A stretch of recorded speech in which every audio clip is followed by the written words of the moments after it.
No, stay over here. All right, go. All right, imagine waking up to your child screaming in pain, and in 24 hours they've had their kidney removed, and you are being told that your child has cancer. Today I will be informing you of a Wilms tumor, also known as nephroblastoma. It is the most common cancer diagnosed in children 5 years and younger.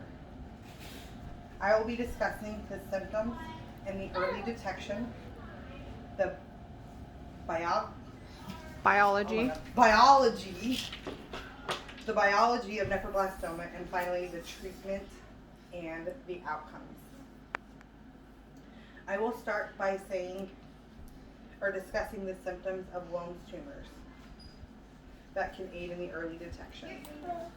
According to the Transitional Pediatrics, age is the #1 factor. Second is physical and well child checkups. During that, they press on your child's stomach to check for kidney size, and that can aid in detecting that if it's a Wilms or a tumor growing.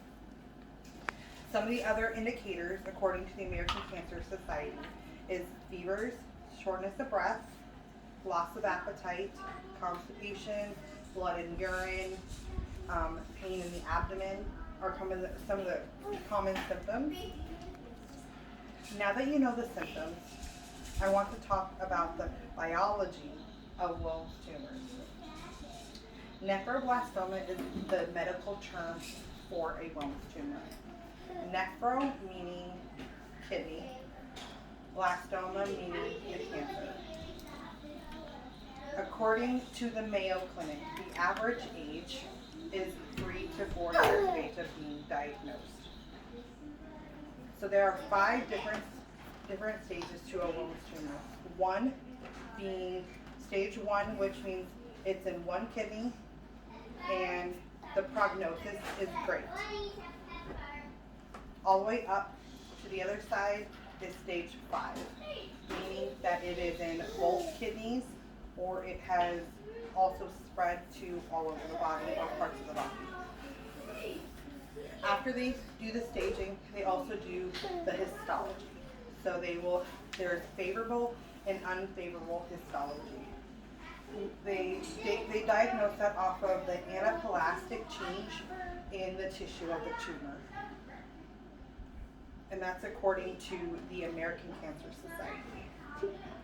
Knowing the biology of Wilms tumors, they use that to assist the team in creating a course of action and a course of treatment.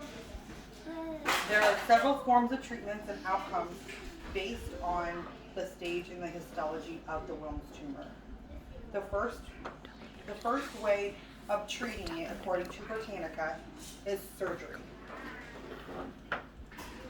The second is chemo. And with chemo, there are all sorts of different types of chemo. There are IV chemos, pill chemos that they can use to treat. Third is radiation. Radiation is for more of the extensive, the more stage 4, stage 5 to shrink the tumor. Next, the outcomes vary from patient to patient.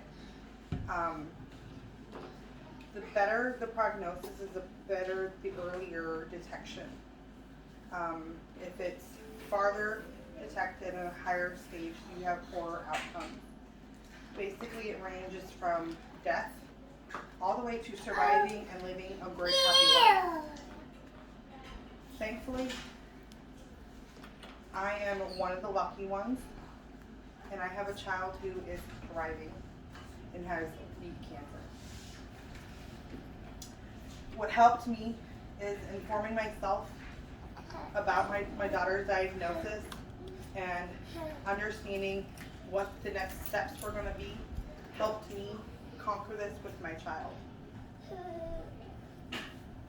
My passion now is to inform others about Wilms tumors and the early detections of a Wilms tumor to help your child or your friend's child, or just informing others. So today, I informed you guys about the symptoms, the early detections, the biology of Wilms tumors, and also the treatment and the outcomes. My hope is that maybe one day this will help another family or another child. Thank you.